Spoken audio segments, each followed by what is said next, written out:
Senhoras e senhores, bom dia. Neste momento, daremos início à sessão solene de abertura do Congresso Aço Brasil 2018. Convidamos para compor a mesa os senhores Alexandre de Campos Lira, presidente do Conselho Diretor do Instituto Aço Brasil, Sérgio Leite de Andrade, vice-presidente do Conselho Diretor do Instituto Aço Brasil, e Marco Polo de Melo Lopes, presidente executivo do Instituto Aço Brasil, que recepcionarão o senhor Marcos Jorge de Lima, ministro da Indústria, Comércio Exterior e Serviços, e o senhor José Ricardo Roriz, presidente em exercício da Fiesp e do Ciesp.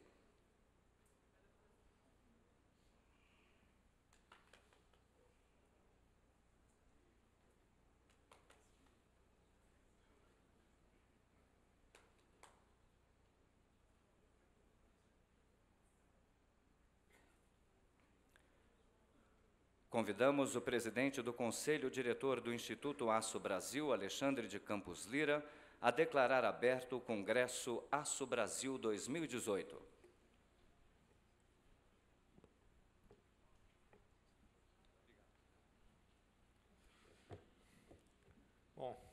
Bom dia a todos, senhoras e senhores. Gostaria primeiro de saudar o ministro Marco Jorge por prestigiar aqui o nosso evento, assim como fez no ano passado em Brasília, está aqui conosco também em São Paulo. O presidente Temer, acho que já foi informado, ele vai se juntar a nós um pouco mais tarde. Então, essa primeira sessão de abertura, onde eu vou passar a presidência do Conselho Diretor para o Sérgio Leite, o presidente Temer não vai estar aqui conosco, mas vai se juntar a nós, então, a partir das 11 horas. Queria agradecer também ao Roriz. Fiquei sabendo pelo Marco Polo que você teve que fazer um bom remanejamento na sua agenda para estar aqui conosco, né? Queria saudar também o Marco e o Sérgio, em nome aí de todos os colegas do Conselho Diretor. Senhoras e senhores, representantes de órgãos públicos, setores empresariais, organizações da sociedade civil, academia e imprensa, em nome do Conselho Diretor do Aço Brasil, em meu próprio, dou as boas-vindas a todos que nos honram com a presença nesta 29ª edição do Congresso Aço Brasil. Como todos sabem, o Congresso é realizado anualmente com o objetivo de nos reunirmos com os nossos principais stakeholders, ou partes interessadas, e com eles debatermos temas de interesse da siderurgia e da indústria em geral. Na edição deste ano, continuamos a enfrentar um grande desafio, a revitalização da indústria de transformação no Brasil. Em 1995, a participação da indústria de transformação no PIB foi de 35,9%. Desde então, vem ocorrendo uma queda constante nessa participação, que hoje já se encontra num patamar de 11,8%. Ressalto ainda o fato que em 2015 e em 2016, o Brasil viveu período de recessão, com queda do PIB de 8,4%. Na indústria do aço, aconteceu uma das piores crises da nossa história. Já em 2017, ocorreu uma tímida recuperação dessa recessão e começamos o ano corrente de 2018 com a expectativa de maior aceleração do crescimento da economia e melhoria mais acentuada no mercado doméstico. Porém, no segundo trimestre, tivemos duas más notícias que muito impactaram os nossos negócios.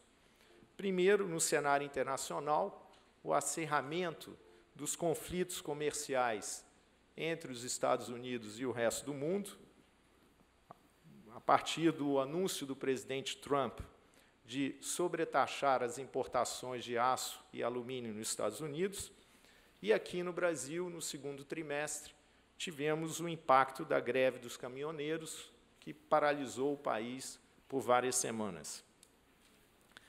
Sem entrar no mérito do direito de greve, este evento demonstrou a grande vulnerabilidade a que a população e a produção de bens e serviços no país estão sujeitos a esse tipo de paralisação.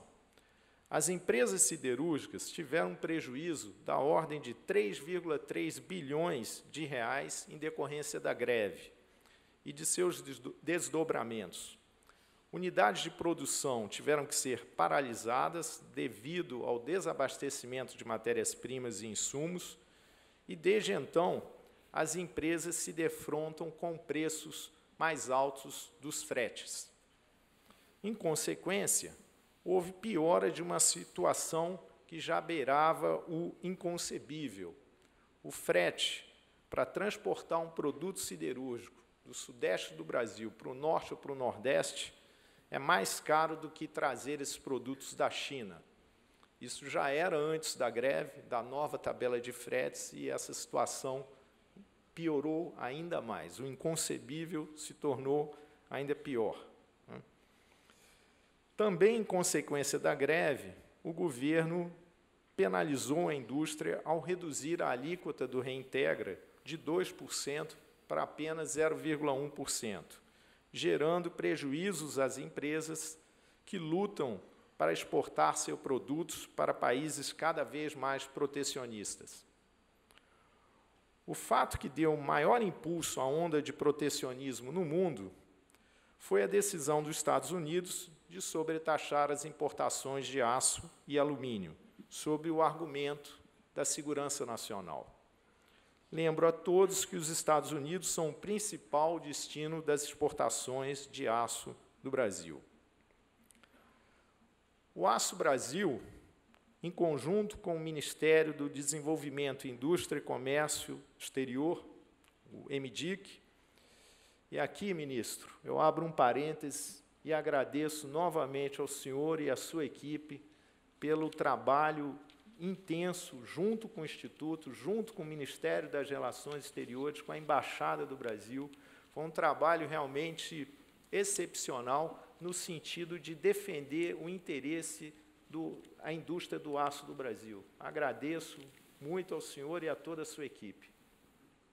Foi graças a esse empenho do MDIC, do Aço Brasil, do Ministério das Relações Exteriores e da própria Embaixada Brasileira em Washington, que, ao final, conseguimos conduzir uma negociação de forma com que o aço brasileiro ficasse isento da tarifa de 25% a ser exportado para os Estados Unidos. Logramos algum êxito ao sermos um dos poucos países aos quais o governo americano concedeu a não imposição da tarifa, mas sim o estabelecimento de cotas. Em resposta à decisão americana, diversos outros países estão adotando medidas para a proteção de seus mercados e de sua indústria.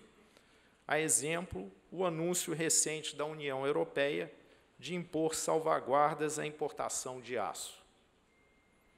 Enquanto isso, aqui no Brasil, paradoxalmente, crescem os movimentos defendendo a maior abertura de mercado, a maior abertura comercial, sob a justificativa do que isso seria essencial para aumentar a produtividade e a competitividade das empresas instaladas no Brasil. A indústria do aço não é contrária à abertura comercial e tampouco teme a concorrência de produtores de aço de outros países. As empresas siderúrgicas brasileiras, do portão das usinas para dentro, possuem bons índices de produtividade e estão tecnologicamente atualizadas. Prova disso é que o nosso maior mercado consumidor externo são os Estados Unidos. Assim, não veríamos qualquer problema de abertura comercial desde que fossem solucionados os problemas estruturais e sistêmicos do país, como a elevada carga tributária, a cumulatividade de impostos, os spreads bancários, o custo de energia elétrica dos mais caros do mundo, a burocracia excessiva e os gargalos de infraestrutura e logística, agora, inclusive, exacerbados aí pela nova tabela do frete mínimo. As empresas brasileiras precisam ter condições de competir em condições mais isonômicas contra seus principais concorrentes internacionais, notadamente os chineses. Temos, pois, que encontrar soluções para trazer a indústria de volta ao papel que lhe cabe no desenvolvimento do país. Um bom exemplo de oportunidade para a indústria de transformação é o PDFOR, Programa de Estímulo à Competitividade da Cadeia Produtiva, ao desenvolvimento e ao aprimoramento de fornecedores do setor de petróleo e gás natural. Desde a edição do decreto de 2016, que instituiu o PDFOR, empresas operadoras de óleo e gás e fornecedores dessa indústria aguardam a regulamentação dos mecanismos de bônus e incentivos previstos no programa. Solicitamos, pois, senhor ministro, aos integrantes do PDFOR dar urgência à implementação do mecanismo de bonificação, que, por exemplo, vai gerar créditos, bônus, para efeito de cálculo de conteúdo local, para aquelas operadoras de óleo e gás que comprarem bens e serviços aqui no Brasil para operações delas fora do Brasil. Então, se uma International Oil Company compra um equipamento aqui no Brasil para uma operação dela no Golfo do México ou no Mar do Norte, essa transação vai gerar créditos que vão abater, então, a demanda de conteúdo local para as operações aqui no Brasil. Ou seja, esse é um mecanismo ganha-ganha. Tanto as operadoras quanto a indústria são beneficiadas, daí o nosso pleito para que esse sistema de bonificação seja regulamentado o mais breve possível. Finalizando, senhoras e senhores, ao longo desse dia e meio de congresso, teremos painéis em que discutiremos de forma qualificada questões como a abertura comercial, o excesso da capacidade de produção de aço no mundo, a visão dos setores consumidores sobre o uso do aço nos próximos 10 anos, sustentabilidade e economia circular, o papel da infraestrutura para a retomada do crescimento e, por fim, a visão das empresas siderúrgicas sobre o futuro do setor. Mais uma vez, agradeço a presença de todos. Meu muito obrigado.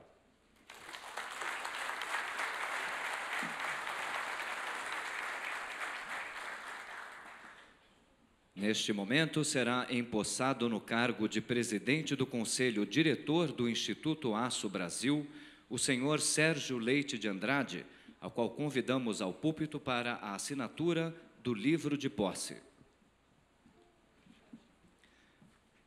Sérgio Leite de Andrade é diretor-presidente da Uzi Minas, com 40 anos de carreira na companhia. Graduado em Engenharia Metalúrgica pela Universidade Federal do Rio de Janeiro e mestre em Engenharia Metalúrgica pela Universidade Federal de Minas Gerais. Possui especializações como engenheiro e auditor da qualidade pela American Society for Quality e pela Associação Brasileira de Controle da Qualidade.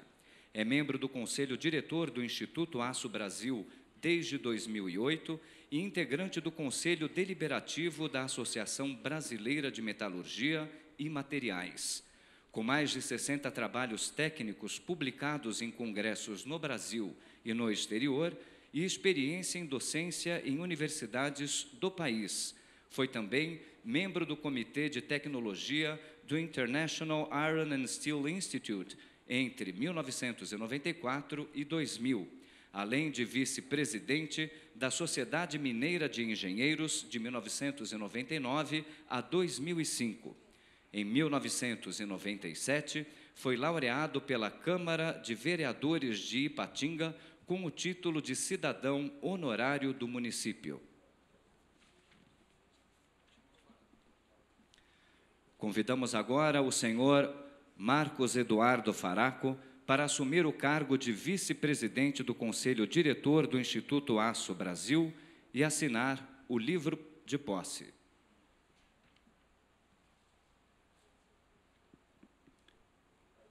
Marcos Eduardo Faraco é formado em Engenharia Mecânica pela Universidade Federal do Paraná, com MBA pela Manchester Business School, Inglaterra, e especialização em finanças pela FGV. Iniciou sua carreira na Shell Petróleo em 1994, na área comercial. Entre 1997 e 2001, trabalhou na Volvo Automóveis e Caminhões, sendo responsável pela área comercial e desenvolvimento de concessionários. Ingressou na Gerdau em 2003, na área comercial de aços especiais, na usina de Charqueadas. Ocupou diversas posições de liderança em marketing e vendas em aços especiais, sendo que em 2007 tornou-se diretor comercial desta operação. Em 2014, Faraco assumiu a diretoria corporativa de marketing e, em março de 2016, foi designado diretor de marketing e vendas da Gerdau Aços Brasil. Em agosto de 2017, assumiu a liderança das operações da Gerdau no Brasil, Argentina e Uruguai.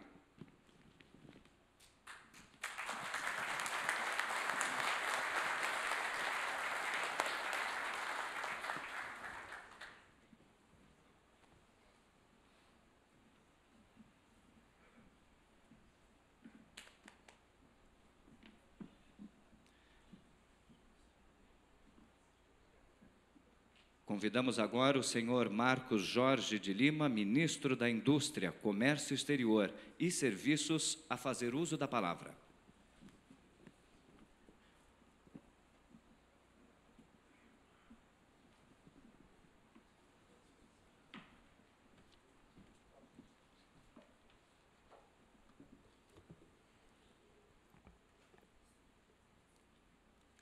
Muito obrigado. Bom dia a todos. Cumprimento inicialmente. Aliás, vou fazer um cumprimento duplo, tanto ao Alexandre Campos Lira, que acaba de passar o bastão para o Sérgio Leite de Andrade, em nome de ambos, cumprimentar o Conselho Diretor do Instituto Aço Brasil. Marco Polo de Melo Lopes, presidente executivo do Instituto Aço Brasil, sempre muito atuante. José Ricardo Roriz, presidente da Fiesp. Marcos Eduardo Faraco, futuro vice-presidente do Conselho, aliás, agora já vice-presidente, penso eu, do Conselho Diretor Aço Brasil. Igor Calvé, nosso secretário de Desenvolvimento e Competitividade Industrial que o ladeia. O Abijalde não estou vendo por aqui, mas sinta-se também toda a CNI devidamente cumprimentada, bem como todas as autoridades governamentais, empresários, associados do Instituto Aço Brasil, fornecedores e clientes do setor, analistas financeiros, especialistas, convidados, painelistas, em nome do nosso professor e exemplo a ser seguido sempre, o ministro Delfim Neto, a quem tenho o prazer de vê-lo aqui na plateia, também do ex-ministro Marcos Forte, sempre um prazer encontrá-lo. Eu trouxe, Marco Polo, uma pequena apresentação, a qual me atreverei a fazer na presença de pessoas tão distintas e ilustres, para que possamos relatar um pouco o que nós temos feito em parceria, em conjunto com o setor, nos últimos meses, especialmente, e falar um pouco dos dados que nós temos, especialmente de 2017 para cá. Penso que nós poderíamos passar. Eu vou tentar aqui me posicionar de forma que eu possa ver aqui também o que estará sendo passado. Não sem antes, obviamente, de começar esta apresentação, de falar da felicidade, aqui eu posso ir passando. Perfeito, muito obrigado. Da imensa satisfação e alegria de poder estar aqui nesta manhã, mais uma vez. Estivemos no ano passado, na abertura do Congresso do Aço Brasil, onde pudemos também falar um pouco de diversas medidas, e penso que, à época, pude relatar um pouco do Portal Único do Comércio Exterior, que em dezembro, aliás, nós já conseguimos, meu caro e distinto deputado, sempre muito atuante, prazer em reencontrá-lo aqui na plateia, sempre que tenho oportunidade, findo falando do Portal Único, e nós estivemos agora, recentemente, já verificando os números do portal em relação a todas as exportações que estão sendo feitas, verificando o êxito que está sendo o novo módulo de exportações. E importações que nós estaremos entregando em outubro deste ano e findaremos dezembro com todo o Portal Único devidamente entregue, cujo estudo da Fundação Getúlio Vargas, que mencionei no Congresso do ano passado, aponta que nós teremos não apenas um ganho, meu caro presidente do MBC, Jorge Gerdau, nosso professor também, 40% de ganho no prazo de exportações e importações e o impacto no PIB previsto a partir do primeiro ano de pleno funcionamento de 1,54%. Mas, neste ano, eu venho falando aqui, quiçá, das coisas mais prementes. E aí eu pediria, obviamente, Vênia, a todos que aqui se encontram, para ousar falar um pouco. Já disse, na presença de pessoas tão ilustres na plateia.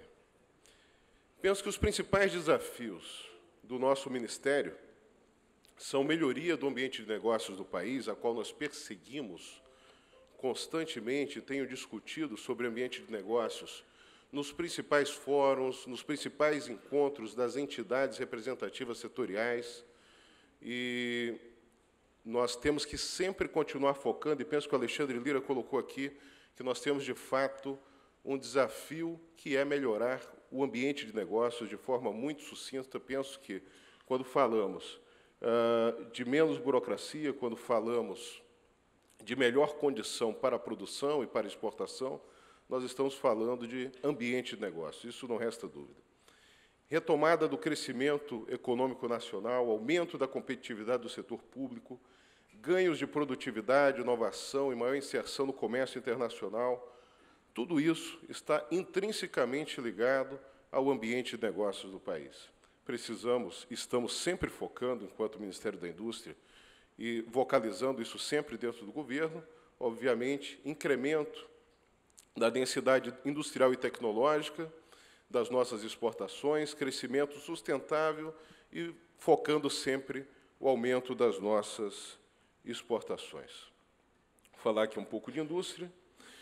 E um dos lemas que eu tenho sempre feito questão de reforçar é que não existe país forte sem uma indústria forte. Nós precisamos solidificar a nossa indústria, isso é fundamental. E aqui trago um pouco do cenário.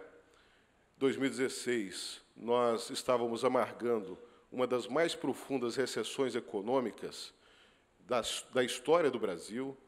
A produção industrial apresentava retração que remontava níveis de uma década, e a retração vinha desde 2014. 2017, o PIB voltou a crescer, saímos de um PIB de menos 3,6% para um PIB positivo da ordem de 1%, com a produção industrial na casa dos 2,5%, e o que nos deu um alento e a visão de que nós estávamos ali traçando o caminho certo para começarmos a avançar. Verificamos que, em 2018, no primeiro semestre, a produção industrial apresentou evolução de 2,3%, e no acumulado dos últimos 12 meses, nós tivemos uma alta de 3,2%. Entretanto, nós acreditamos muito que nós temos um espaço para crescimento, e, para isso, temos uma trilha a percorrer que passa pelas reformas, pela continuidade destas. O presidente Temer tem se esforçado muito na pauta das reformas, todos aqui puderam acompanhar, desde a contenção de gastos, até a modernização das regras trabalhistas, terceirização, toda a discussão que se fez de previdência social, e nós pudemos verificar, inclusive, que a pauta de reformas hoje está, inclusive, nos planos apresentados pelos candidatos, pelo menos foi o que pude perceber quando, do primeiro debate que tive condição de assistir, que a grande maioria, pelo menos os competitivos, de uma forma ou de outra, abordaram o tema Previdência, a necessidade de se reformar a Previdência, uns explicando mais, outros nem tanto, sem profundidade, mas fiquei muito alegre ao verificar que todos eles conseguiram absorver a necessidade de nós termos uma reforma da Previdência, porque não é possível, no momento em que nos encontramos, termos que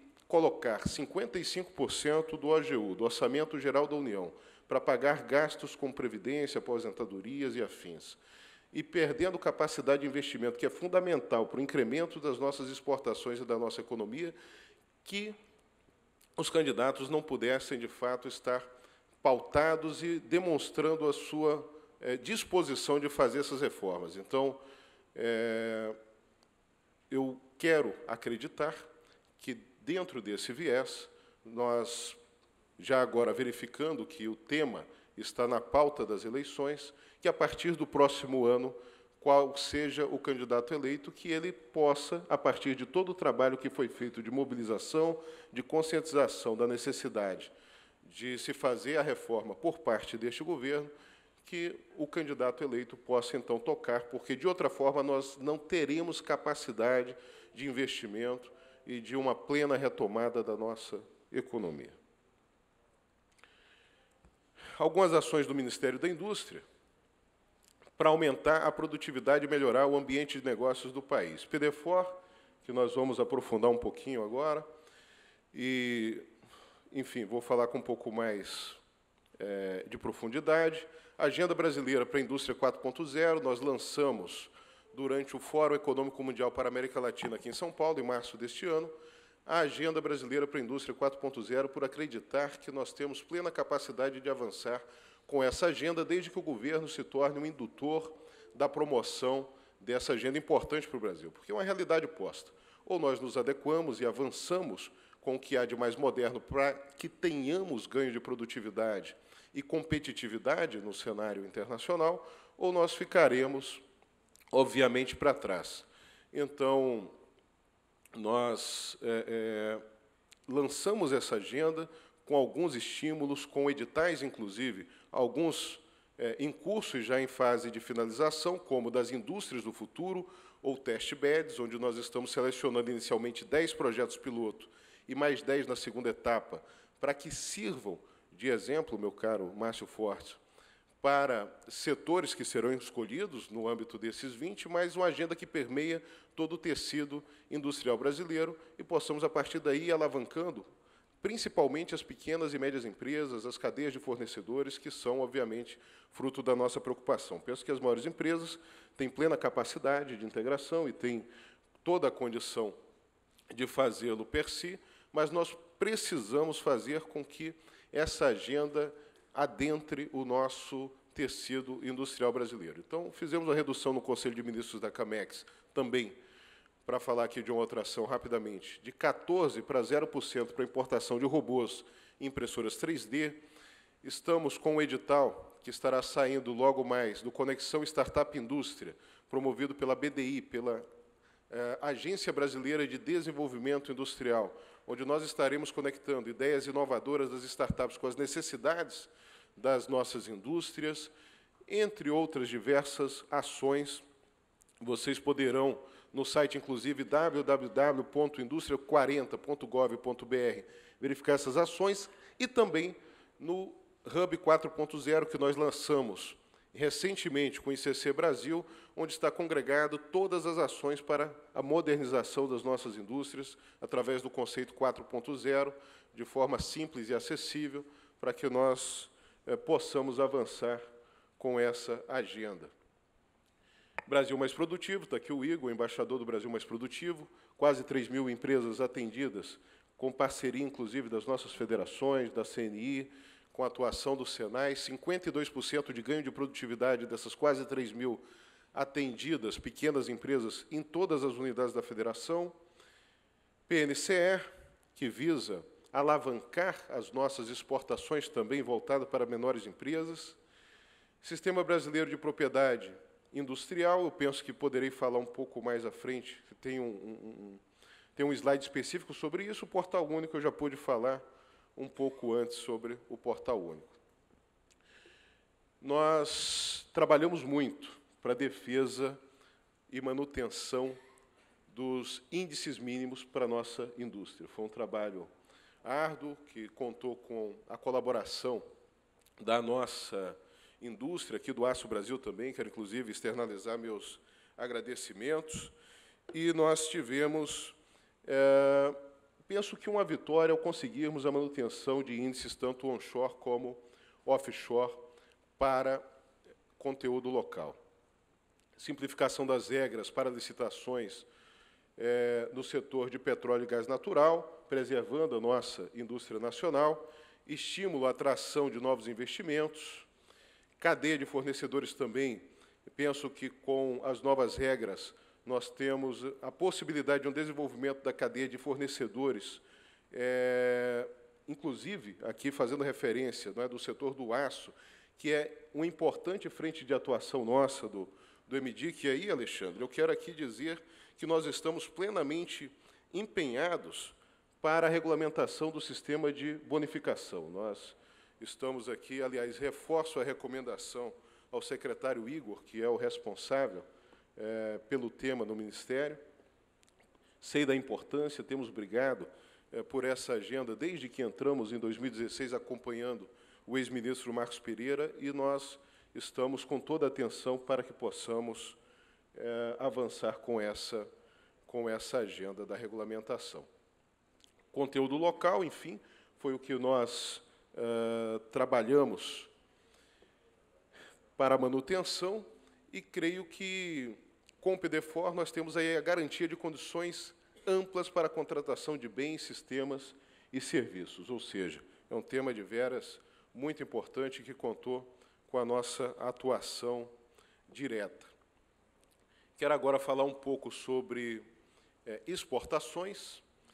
Nós todos sabemos o saldo que nós tivemos na balança comercial em 2017, 67 bilhões, foi um saldo recorde, porém, nós temos agora, neste ano de 2018, o desafio de continuarmos mantendo o aumento da corrente de comércio, que é o que, de fato, vai continuar alavancando o país. Nós observamos que, nos 7 primeiros meses de 2018, nós tivemos aí um incremento da ordem de 13% da nossa corrente de comércio. As nossas exportações somaram 136,5 bilhões de dólares, um aumento de 7,6% em relação ao mesmo período do ano passado, e as nossas importações, um aumento de 22% em relação ao mesmo período do ano passado, que estão somando, meu caro Jorge Gerdau, 102,4 bilhões. Saldo comercial até o mês de julho, 34 bilhões de dólares, atualizando com os dados da balança comercial de ontem, onde temos aí um aumento, inclusive, pela média diária, em relação mês a mês, agosto a agosto do ano passado. Somados a esses dados, nós chegamos ao aumento das nossas exportações de 8,1%, das nossas importações de aproximadamente 21%, e um saldo na casa de 36,7 bilhões de dólares. Um aumento, portanto, na casa de 2,7% no mês de agosto do nosso saldo da balança comercial. Balança de produtos siderúrgicos, penso que aqui o meu tempo está muito próximo do término. Eu acho que o Alexandre já falou um pouco dos últimos anos, o que reflete o cenário do aço. Agora, me atendo aqui apenas aos últimos 5 anos, nós tivemos aí um superávit da nossa balança, não é, do setor siderúrgico, exportações versus importações, porém, com tudo o que já foi aqui colocado, né, que nós tivemos, obviamente, diversos problemas no setor. O mais recente, especificamente, seção 232, que eu vou falar um pouco mais adiante, que nós enfrentamos em conjunto para tentarmos uma solução para esse problema do contencioso do aço norte-americano. Não vou aqui me ater no detalhe a questão da balança, porém, aqui tem um ponto importante, que é justamente a supercapacidade de aço que nós já debatemos, inclusive, no ano passado, né, que é uma discussão presente. Nós temos que enfrentar essa supercapacidade não com medidas restritivas ao comércio, mas nós temos que, através, inclusive, de mecanismo como o que nós temos a partir de 2016, criado pelo G20, fazer a discussão de como fazer o equilíbrio desse mercado internacional. Então, nós defendemos que o Fórum Global sobre Excesso de Capacidade esteja pleno, atuante, que nós possamos buscar medidas, não é, que estimulem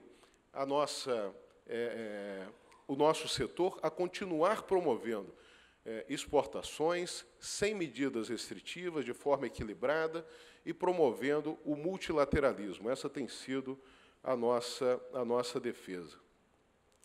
Com relação aos Estados Unidos, nós tivemos um desafio muito grande neste ano. Vejam que o Brasil estava completamente fora dos países que receberam algum tipo de exceção à imposição da tarifa de 25% sobre as importações pelo lado americano de aço. Estive lá pessoalmente com o secretário Wilbur Ross, acompanhado, inclusive, do Instituto Aço Brasil, que, enquanto estavam conversando com o setor privado e se movimentando muito, e aproveito aqui para parabenizar o Marco Polo e o Alexandre Lira, que foram fundamentais nessa construção conjunta, nessa atuação governo e setor privado, para construirmos uma solução, porque também, se não houvessem demandas pelo lado privado, por parte dos privados norte-americanos, nós não teríamos uma maior sensibilidade por parte do governo norte-americano para construirmos aí uma saída menos prejudicial para o nosso setor siderúrgico brasileiro.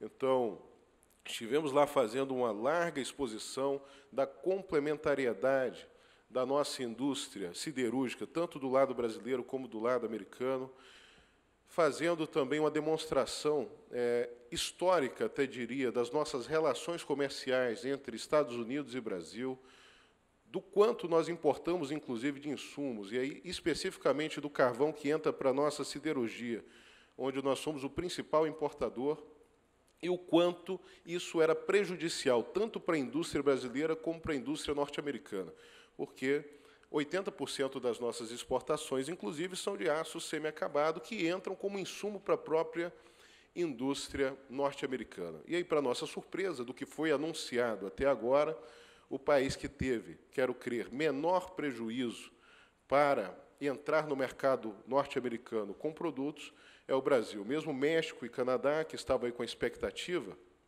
de terem, por conta do NAFTA, uma condição preferencial, não conseguiram fechar um acordo, e nós tivemos a possibilidade de termos um acordo menos danoso, né, que não nos atende à plenitude. Isso sempre deixamos muito clara a posição de governo, porque nós defendemos a abertura. E, quando falo de abertura, meu caro Alexandre, sempre deixando muito claro que, em todas as mesas onde nós sentamos, nós defendemos regra de transição, defendemos que toda abertura deva vir com condições de ambiente de negócio para que nós tenhamos competitividade, que ela seja, portanto, gradual e que venha assessorada de uma série de outras medidas que nos deem condição de competir de igual para igual. Então, penso que tudo tem que vir muito casado. Ao mesmo tempo que nós trabalhamos ambiente de negócios, nós trabalhamos também os acordos comerciais, e aí deixar aqui muito claro que a nossa posição de abertura é sempre negociada, onde nós saibamos quais são as sensibilidades de lado a lado, para que possamos trabalhar tanto do nosso lado, como do lado com o qual nós estejamos negociando, o acordo mais equilibrado possível, de forma que nós possamos promover o desenvolvimento de ambos os lados. Então, acho que é muito claro, e é uma diferença fundamental, o que seria uma abertura unilateral para uma abertura negociada, que é algo que nós teremos que enfrentar. Ou nós nunca vamos sair desta posição que nós nos encontramos, de 25º maior exportador mundial, não obstante sejamos a 9ª maior economia do mundo. Então, eu quero, aqui por fim, já me encaminhando para o final, reforçar a nossa posição, tanto com relação às nossas aberturas, né, serem feitas de forma negociada, como aqui coloquei, como também deixar o registro da importância e da relevância da atuação do órgão de defesa comercial no nosso Brasil, falar da importância de nós termos uma defesa comercial bem estruturada como é a nossa, que nunca foi contestada internacionalmente. Aliás, nenhum dos nossos processos jamais sofreu nenhum tipo de revés, sempre muito bem estruturada, porque defesa comercial, ao contrário do que muitas vezes se apregoa por aí, não é medida protecionista, pelo menos por parte do Brasil, nunca foi tomada dessa maneira. Ao contrário, é uma medida de equilíbrio de mercado, onde, ao se constatar qualquer tipo de intervenção no mercado desleal, se corrige através do mecanismo adequado, reconhecido pela OMC, que é o mecanismo de defesa comercial. Então, quero aqui deixar, por fim, o registro de que nós sempre estaremos ao lado, né, do setor privado, construindo em conjunto o Brasil que nós queremos para o futuro. Isso eu falo de EMIDIC porque temos um corpo de servidores muito bem qualificados. Hoje, 100% dos nossos secretários são servidores de carreira, servidores com vínculo das carreiras, inclusive do ciclo de gestão do governo federal. Com certeza teremos transição, mas tenho a convicção de que, pelo fato de os servidores estarem com conhecimento aprofundado, inclusive nos níveis mais elevados, de tudo que tem sido discutido e estruturado no Ministério, o conhecimento não apenas ficará retido, mas também continuará sendo replicado para os próximos anos. Então, de parte do EMIDIC, pelo que tenho convivido lá nos últimos quase 3 anos, não tenho dúvida de que os servidores, a casa, né, estarão auxiliando os próximos ministros para que continuemos com esse trabalho em prol de um Brasil mais próspero e com maiores exportações e com economia mais robusta. Muito obrigado a todos.